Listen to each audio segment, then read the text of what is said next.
شریک حیات،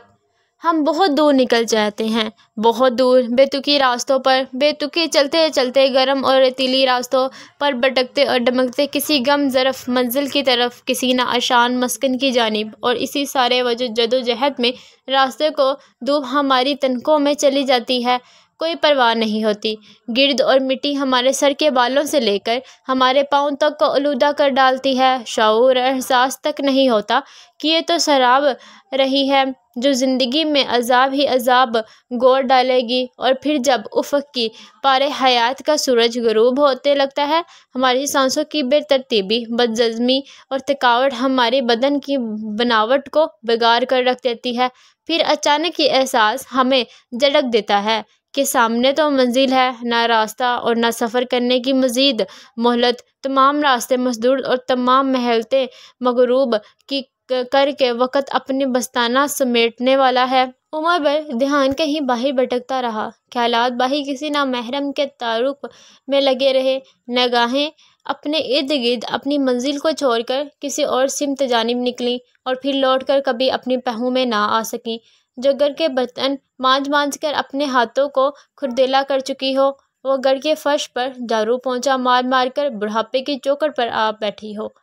وہ جو دن رات بچوں کو پال پوس کر اپنے وجود کو مٹانے پر تلی ہے۔ تمہاری متاثر نگاہیں اس عورت کی طرف کیوں نہیں اٹھ سکتی، وہ جسے دنیا بیوی کہتی ہے، جو عمر بھر کی ساتھی کہلاتی ہے، اور جس کے بارے میں نبی کریم صلی اللہ علیہ وآلہ وسلم نے فرمایا ہے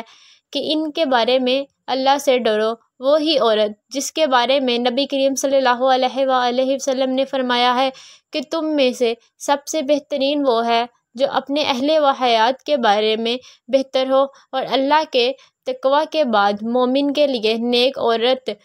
ہی بہترین کوئی چیز نہیں ہے۔ وہی عورت جس پر نبی کریم صلی اللہ علیہ وآلہ وسلم نے پوری زندگی میں کبھی ہاتھ نہیں اٹھایا۔ چشم فلک، تو نے یہ محبت آفرین سما بھی دیکھا ہے کہ جب حشبیوں کا کھیل دیکھنے کے لیے اللہ کے سب سے محبوب انسان نے اپنے کندھے مبارک نیچے کیے، اور حضرت عائشہ رضی اللہ تعالی عنہا نے نبی کریم صلی اللہ علیہ وآلہ وسلم کے شانہ مبارک پر اپنا چہرہ رکھ کر وہ کھیل دیکھا، آج ہم بھی غور کر کے کیا کبھی اپنی بیویوں کو اس طرح دل جوئی کرنے کی سنت ادا کی ہے؟ محبتوں کا یہ منظر ہم نے بھی اپنے گھروں میں پیدا کیا ہے؟ چاہتوں کا وہ جذبات کتنا شدید تھے کہ دنیا سے رخصتی کے وقت عائشہ رضی اللہ تعالیٰ عنہ کی چبائی ہوئی مسواک منہ میں لے کر نبی کریم صلی اللہ علیہ وآلہ وسلم نے اپنے دانت مبارک صاف کیے۔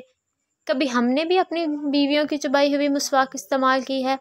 آپ صلی اللہ علیہ وآلہ وسلم نے حضرت عائشہ رضی اللہ تعالیٰ عنہ کے ساتھ دوڑ بھی لگائی، لیکن ہم کسی اور سمت میں نکل گئے ہیں۔ وہ اسوا جو ہمارے لیے نمونہ تھے، اس کے کسی ایک پہلو، کسی ایک حصے کی بھی ہم نے تکمیل نہ ہو سکی۔ کتنے ہی لوگوں نے اس روش اور ڈگر پر چلتے چلتے زندگیوں ختم کر لیں، انہوں نے شریک حیات کو کبھی اہمیت ہی نہ دی۔ محبت ان کی زندگیوں میں کبھی ایسا پارسا جذبات ابھر بھی آئے تو انہوں نے اندر ہی اندر اپنے جذبات کا گلا دبا کر ان کو اپنے وجود میں دفن کر لیا، اور کسی غیر محرم کے پیچھے اپنی زندگی کو برباد کر لیا۔ خدا کے لیے اپنی مثبت جذبات پر قابو مت رکھیں، آج میری بات مان لیجیے، چاہیے آپ کا ہم سفر آپ کی زندگی کا ساتھ آپ سے ناراض ہے یا خوش، ایک تحفہ کیجیے اور اپنی بیوی کے نام کر دیجیے۔ ایک بے قرار محبت کا سمندر آپ کے دل میں ٹھاٹھے مارے گا، اور آپ کو اپنی بیوی کا وہ تمام خوبیاں نظر آئیں گی جو آپ کے خیال نگر سے